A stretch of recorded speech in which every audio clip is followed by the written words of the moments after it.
Кандидатов на службу по контракту ждут круглый год. В администрации Карабулака горожанам разъясняют все особенности такой службы. Сменить гражданку на военную форму могут граждане от 18 до 60 лет, подходящие по медицинским показаниям, не судимые ранее или с погашенной судимостью, но с определенными условиями.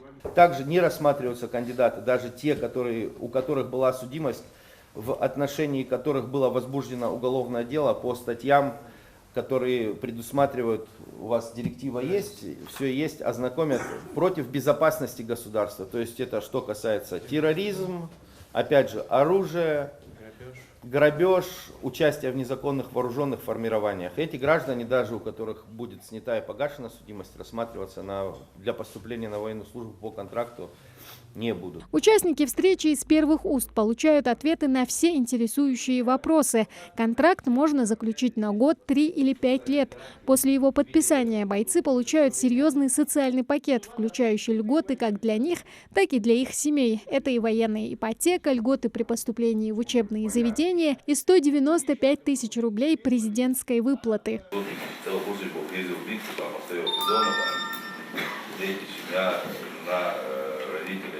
Данные с резервного фонда главы республики выделяют 100 тысяч рублей и разовых материальных помощи для операции. Чтобы вступить в вооруженные силы страны, нужно лично обратиться в военкомат по месту жительства или в пункт отбора по контракту во Владикавказе. Либо можно направить заявление через портал госуслуг. Процедура отбора не занимает много времени. Занимает не более 3 дней до подачи в проект приказа. То есть проведение медицинского свидетельствования, написание тестирования.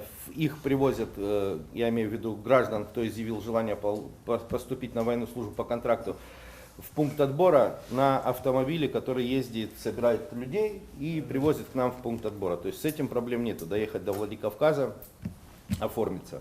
Только за прошлый месяц более 20 человек написали заявление о добровольном поступлении на военную службу. Возможность получить специальность, достойная зарплата и поддержка от государства – это лишь часть преимуществ, которые дает контрактная служба, как самим военнослужащим, так и их близким. Молодому человеку, который формирует свой жизненный путь, это будет очень сильная, крепкая ступень, на которую он ступает. Тут, как говорится, и довольствие, которое он получает, это значит, семья накормлена, есть стабильность материальная и так далее. Впереди у него служебная карьерный рост, возможность себя реализовать. И мы все имеем возможность им гордиться, как защитником Отечества, как человеком, который из нашей среды выделился. Если это надо. Ничего тут такого нету. Я военную службу проходил 3 года, когда было. И все нормально. Ничего страшного нет. Контрактники-новобранцы проходят обучение перед отправкой в 503-м мотострелковом полку, находящемся в селении Троицкое. Уже в середине апреля в Ингушетии должен заработать пункт отбора граждан на военную службу. А это значит, что будущим защитникам Родины не придется ездить во Владикавказ. Тамара Хашагульгова, Сулейман Костоев, Новости 24.